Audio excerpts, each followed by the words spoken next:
नमस्ते दोस्तों, आज सुनिए हर दिल अजीज़ कथाकार मालती जोशी जी की लिखी हुई कहानी अब कौन गुननते रिझाऊं पिया। तो प्रस्तुत है कहानी कौन गुननते रिझाऊं पिया। अबे गधे की औलाद, तेरे दिमाग में भूसा भरा है कि गोबर? इतना सा सवाल नहीं आया? क्लास में क्या सोता रहता है? और तूरे ढक्कन के, तेरी आंखें हैं कि बटन? इससे आगे आभा से सुना नहीं गया। उसने गैस बंद की और हाथ में करछुल लिए ही बाहर आ गई। उसकी चूड़ियों की खनक ने उसके आगमन की सूचना दे ही दी। आलोक ने किताब से नज़र हटाए बिना ही कह दिया, आ गई आप? अब तो हो चुकी पढ़ाई।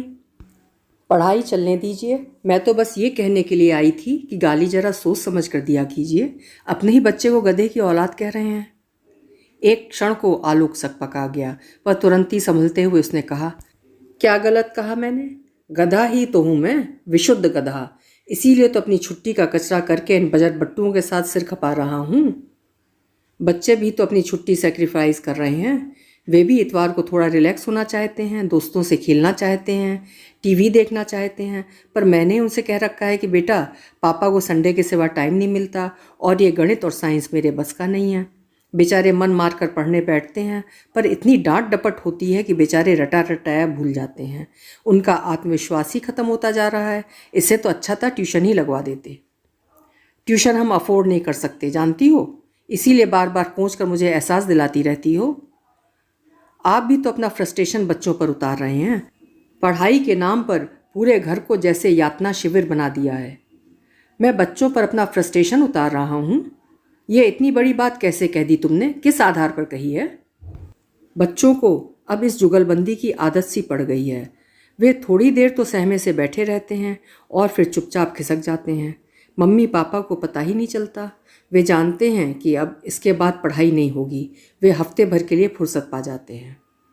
बकझक कर आभा रसोई में लौट आई, पर खाना बनाने का सारा उत्साह ही खत्म हो गया था।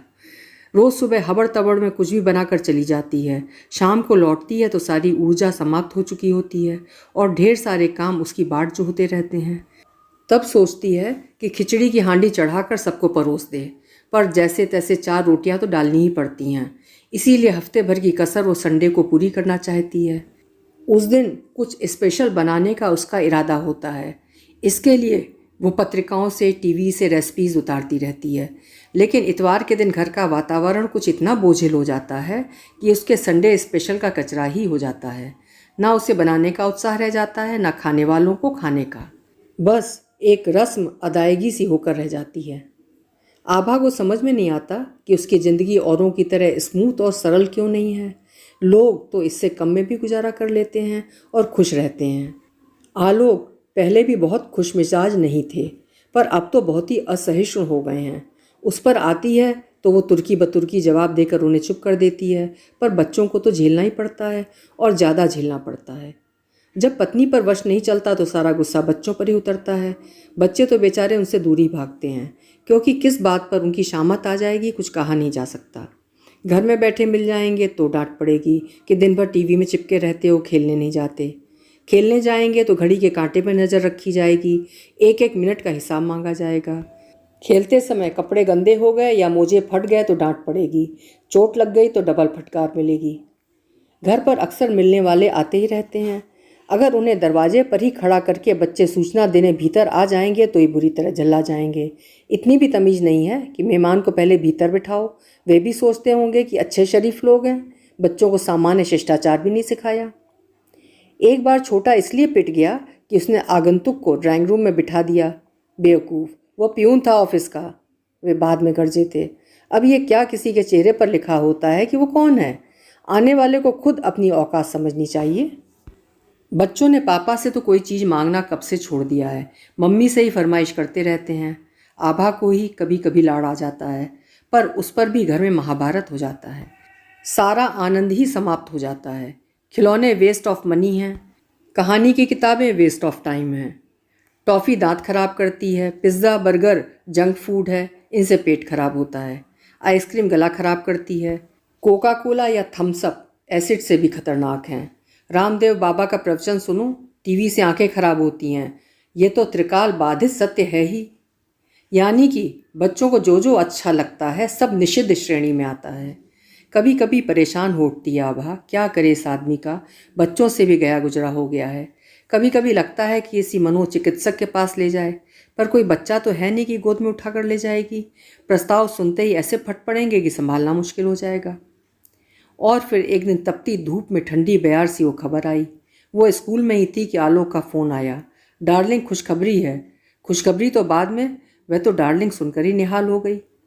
क्या खबर है, सुनाइए, उसने पुलकित होकर पूछा। प्रमोशन ऑर्डर मिल गया है।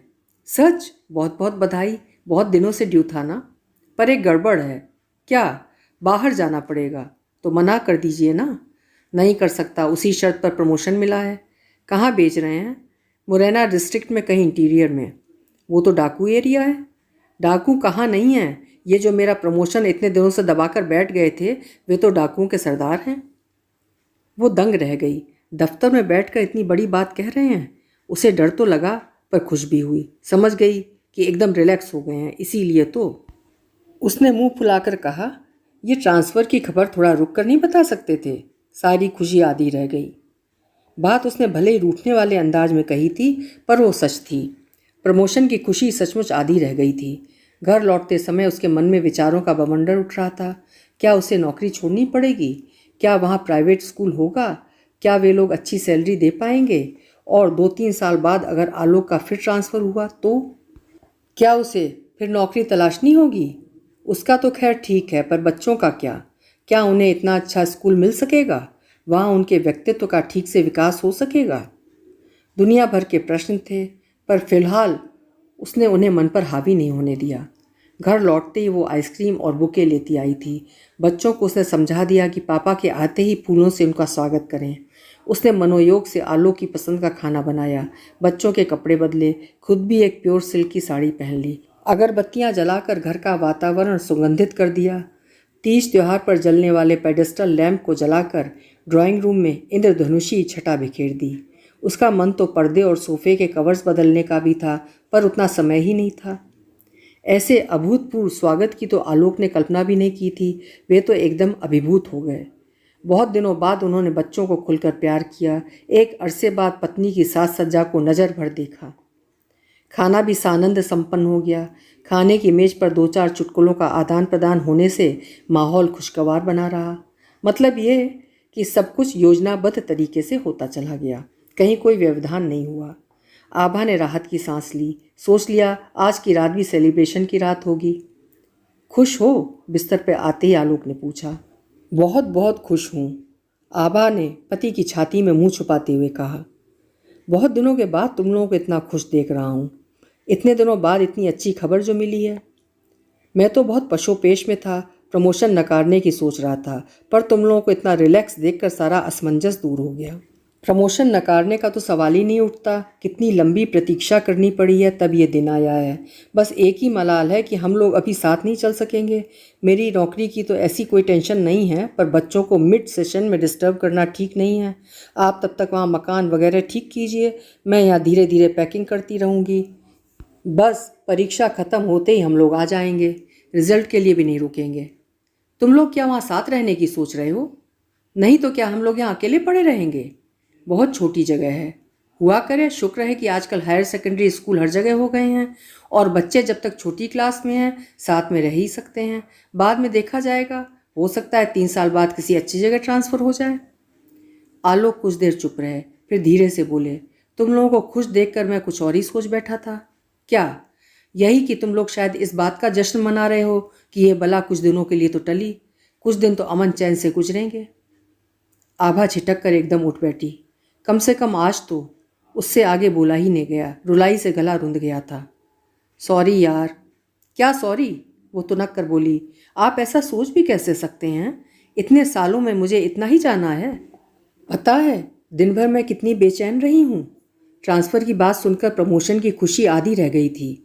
सामने समस्याओं का पहाड़ खड़ा हो गया था, पर मैंने सोचा आज का दिन सिर्फ खुशी मनाने का है। समस्याओं के लिए तो ज़िंदगी पड़ी है, चिंताओं से तो बाद में भी निपटा जा सकता है। इसीलिए मैंने अभी बच्चों को भी कुछ नहीं बताया है। जब मैं खुद इतनी डिस्टर्ब हो गई थी तो वे तो बेचारे छोटे हैं। पापा के बिना घर की तो वे कल्पना भी नहीं कर सकते। आज का दिन मैंने खुशियों के नाम कर दिया था, पर आपने सब पर पानी फेर दिया। आभा फिर सुबकने लगी थी। सॉरी कह तो दिया यार, अब कितनी बार माफ़ी मांगनी पड़ेगी। कहते हुए आलोक ने बत्ती बुझा दी और उसे अपने पास खींच लिया था। रोमांस जो था वो तो हवा हो चुका था, अब तो सिर्फ फॉर्मेलिटी बाकी थी। अभी आप सुन रहे थे मालती जोशी जी की लिखी हुई कहानी अब कौन गुननते रिझाऊं पिया। कहानी आपको कैसी लगी कमेंट बॉक्स में ज़रूर लिखिएगा। फिर मिलेंगे किसी अच्छी सी कहानी के साथ। आपका समय शुभ हो, सुंदर हो।